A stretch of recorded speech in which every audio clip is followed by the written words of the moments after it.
Chaque année, au début du mois de février, la ville de Dunkerque est prise d'une étrange frénésie. Des milliers de personnes se déguisent et descendent dans la rue pour faire la fête, chanter et danser. Le carnaval a commencé.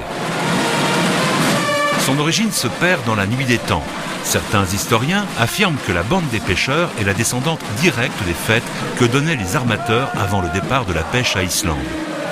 Une version un peu contestée pour des raisons de date, mais peu importe, la légende est belle et le carnaval de Dunkerque constitue l'une des plus grandes festivités populaires dans le monde.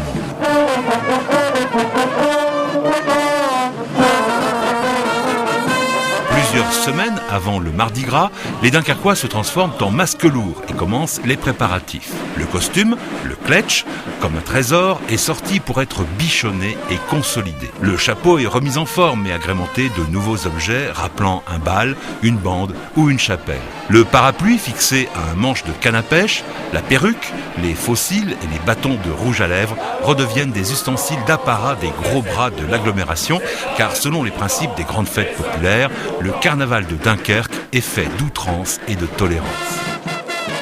Derrière le masque et le maquillage, on découvre le vrai visage de chacun.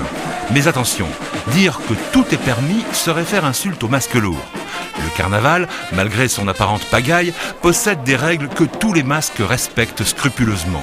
Il existe d'ailleurs depuis quelques années une charte du carnavaleux respectueux présentée et expliquée aux plus jeunes à l'approche des festivités.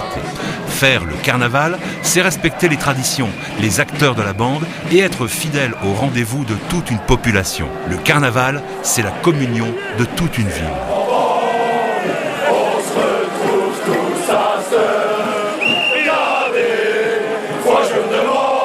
À Dunkerque, tout commence et tout se termine par des chansons. Pendant l'avant-bande, la bande ou l'après-bande, chacun vibre au son des tambours, des fifres et des cuivres.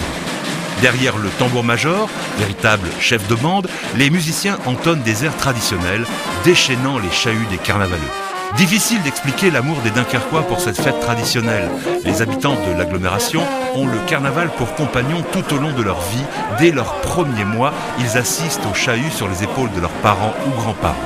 Adolescents, ils font leurs premières armes dans la bande avant de s'approcher des premières lignes enviées et respectées de tous.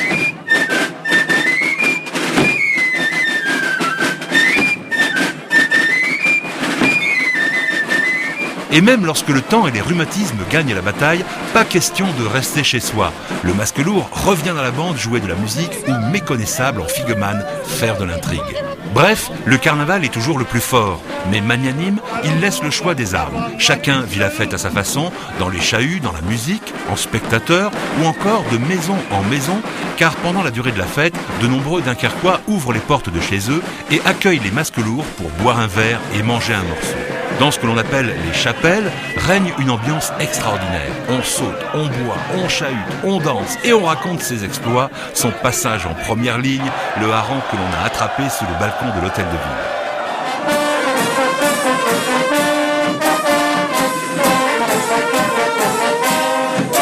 De chahut en chapelle, de rigodon en bal, la fête dure plusieurs jours. Avant bande le matin, bande l'après-midi, après bande le soir, dans les chapelles, avant de rejoindre le Cursal pour le bal.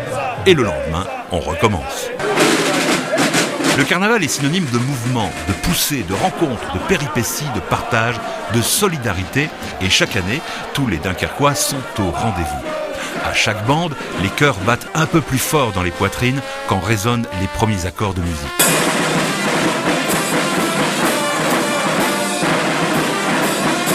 Le carnaval emporte tout sur son passage dans une folle sarabande qui atteint son apogée à la fin du rigodon final, lorsque tous les masques lourds rendent hommage à Copinard, le plus connu des tambours-majors, puis à Genoux, à Jean Bart, le plus grand des corsaires.